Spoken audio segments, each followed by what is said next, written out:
म काठमाडौँको एउटा प्राइभेट ब्याङ्कमा काम गर्छु। मेरो नाम सुम्निमा हो। मेरो श्रीमान सबिन र मेरो बिहा भएको 5 वर्ष भयो। हामी बानेश्वरको एउटा अपार्टमेन्टमा बस्छौँ। बाहिरबाट हेर्दा हाम्रो जीवन एकदम सामान्य र सुखी देखिन्छ। सबिन एउटा नाम चलेको आइटी कम्पनीमा प्रोजेक्ट म्यानेजर छन्। उनी बिहान 9 बजे अफिस जान्छन्, बेलुका 6 बजे फर्किन्छन्। मेरो रुटिन पनि उस्तै छ। हाम्रो दिनचर्या एउटा मसिन जस्तै चलेको थियो। मलाई लाग्थ्यो विवाह पछिको जीवन यस्तै शान्त र अलि निरस नै हुन्छ। हामी बीच झगडा पनि हुँदैन थियो र खासै गहिरो प्रेमलाप पनि। तर कहिलेकाहीँ शान्त तलाउभित्र कति गहिरो दलदल लुकेको हुन्छ भन्ने कुरा आफै नडुबेसम्म थाहा हुँदैन रहेछ। कुरा गत वर्षको नोभेम्बरको हो। सबिनको ल्यापटपमा केही खराबी आएर उसले मेरो ल्यापटप प्रयोग गरिरहेको थियो। शनिबारको दिन थियो। उनी साथीहरूसँग फुटसाल खेल्न भनेर गएका थिए। मलाई नेटफ्लिक्समा एउटा सिरिज हेर्नु थियो, त्यसैले मैले ल्यापटप खोले। ब्राउजरमा गएर युट्युब टाइप गर्दा त्यहाँ व्हाट्सएप वेब खुल्लै थियो। सबिनले प्रायः क्रोम ब्राउजर चलाउँथ्यो, तर त्यो दिन उसले एच ब्राउजर खोलेको रहेछ र लगआउट गर्न बिर्सिएछ। मलाई कहिल्यै उसको फोन वा मेसेज चेक गर्ने बानी थिएन, न त कुनै शङ्का नै थियो। तर त्यो दिन मेरो आँखा आर्काइभ्ड फोल्डरमा पुग्यो। त्यहाँ एउटा मात्र च्याट थियो। नाम सेभ गरिएको थिएन, एउटा कालो मुटुको इमोजी मात्र थियो। मेरो मुटुको धड्कन अचानक बढ्यो। मैले माउसको कर्सर त्यहाँ लगेँ र क्लिक गरेँ। च्याट खुल्ने बित्तिकै म स्तब्ध भएँ। त्यहाँ कुनै अश्लील कुरा वा आई लभ यू जस्ता सस्ता शब्दहरू थिएनन्, तर त्यहाँ यस्तो एउटा आत्मीयता थियो जुन सबिन र मेरो बीचमा वर्षौंदेखि हराएको थियो। ती मेसेजहरू राति 2 बजे 3 बजेतिर गरिएका थिए, जति बेला म उसको छेउमै मस्त निद्रामा हुन्थे। उनीहरूले सँगै सुन्ने गीतका लिङ्कहरू, अफिसका सानातिना जोक्सहरू र एउटा अनौठो किसिमको निकटता त्यहाँ छरपष्ट थियो। त्यो केटीको नाम आकृति रहेछ भन्ने मैले च्याट पढ्दै जाँदा थाहा पाएँ।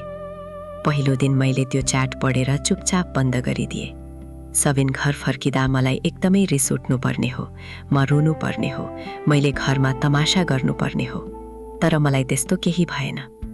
बरु म भित्र एउटा अनौठो शून्यता र खतरनाक कौतूहलता जन्मियो। मलाई जान्न मन लाग्यो ममा के कमी थियो जसले गर्दा उसले आकृतिलाई रोज्यो। त्यसपछिका दिनहरूमा म हरेक दिन अफिसबाट छिटो फर्किन्थे र सबिन आउनु अघि त्यो व्हाट्सएप वेब खोल्थे।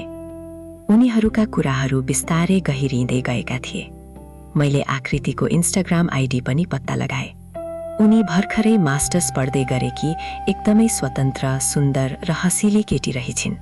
सबैभन्दा अचम्मको कुरा त के थियो भने आकृतिलाई सबिन विवाहित हो भन्ने नै थाहा थिएन। सबिनले आफूलाई सिङ्गल र करियरमा फोकस भएको मान्छे भनेर चिनाएको रहेछ। मेरो ठाउँमा अरू कोही श्रीमती भएको भए सायद त्यही दिन सबिनको अनुहारमा पानी फ्याँकेर डिभोर्स माग्थे होला। तर म दिन प्रतिदिन उनीहरूको त्यो झुटको संसारमा हराउन थालेँ। मलाई सबिनसँग भन्दा पनि आकृतिसँग बढी अब्सेसन हुन थाल्यो। म दिनभरि आकृतिको प्रोफाइल हेर्थेँ। उसले लगाउने लुगा, उसले खाने कुरा, उसले जाने क्याफेहरू, म हरेक कुरा नोटिस गर्थेँ। अनि एक दिन मैले एउटा यस्तो गल्ती गरेँ जसले मेरो आफ्नै जीवनलाई एउटा डरलाग्दो खेलमा परिणत गरिदियो। मैले इन्स्टाग्राममा एउटा फेक अकाउन्ट बनाएँ र आकृतिलाई फलो गरेँ। आफूलाई एउटा ट्राभल फोटोग्राफर भनेर चिनाएँ। बिस्तारै उसको स्टोरीहरूमा रिप्लाई गर्दै मैले उसँग कुराकानी सुरु गरेँ। आकृति एकदमै छिटो घुलमिल हुने स्वभावकी थिइन्। केही हफ्तामै हामी नजिकका अनलाइन साथी बन्यौँ। दिनभरि मेरी सौता, जसलाई मेरो अस्तित्व नै थाहा थिएन, ऊ मसँग आफ्नो प्रेमी, मेरो श्रीमानको बारेमा कुरा गर्थे। आज सबिनले मलाई यो गिफ्ट दियो, आज हामी नगरकोट गयौँ।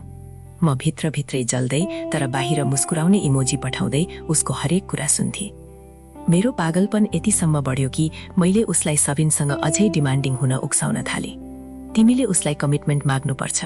उसले तिमीलाई साँच्चै माया गर्छ भने बिहाको कुरा किन अगाडि बढाउँदैन? म आफ्नै श्रीमानको प्रेमिकालाई मेरो श्रीमानसँग बिहाको दबाब दिन सिकाइरहेको थिएँ। मेरो यो साइकोलोजिकल खेलले काम गर्न थाल्यो।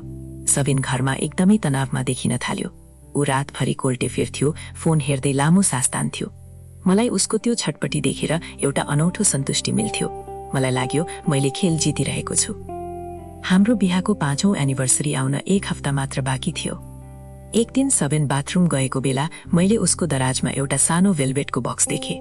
खोलेर हेर्दा भित्र एउटा निकै सुन्दर डायमन्डको औँठी थियो। मलाई लाग्यो सायद सबिनले आफ्नो गल्ती महसुस गर्यो। आकृतिको दबाव सहन नसकेर सायद ऊ त्यो सम्बन्ध तोड्दैछ र मलाई यो औँठी दिएर हाम्रो बिहालाई नयाँ मौका दिन चाहन्छ।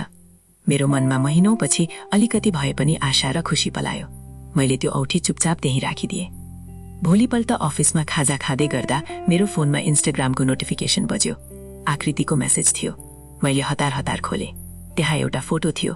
आकृतिको हातमा ठ्याक्क त्यही डायमन्डको औँठी थियो जुन मैले हिजो सबिनको दराजमा देखेकी थिएँ। फोटोको तल क्याप्सन थियो, "You were right. He finally proposed. I am so happy." मेरो श्वास रोकियो। मेरो वरपरको संसार घुमे जस्तो भयो। मैले फोन टेबलमा राखेँ र लामो समयसम्म भित्तामा हेरिरहेँ। बेलुका सबिन घर आयो। उसको अनुहारमा एउटा नक्कली मुस्कान थियो। उसको हातमा मेरो लागि बाटोमा किनेको एउटा साधारण चकलेटको बक्स र एउटा ओइलाउन लागेको गुलाब थियो। ह्याप्पी एनिभर्सरी इन एडभान्स सानो, उसले मेरो निधारमा चुम्बन गर्दै भन्यो। आज बाहिर डिनर गर्न जाउँ। कहाँ जाने? मैले त्यो सस्तो चकलेटको बक्स हातमा लिएँ। उसको मुस्कुराइरहेको अनुहार हेरेँ र एकदमै शान्त स्वरमा भने, तिमीलाई जहाँ मन लाग्छ त्यही जाऊ।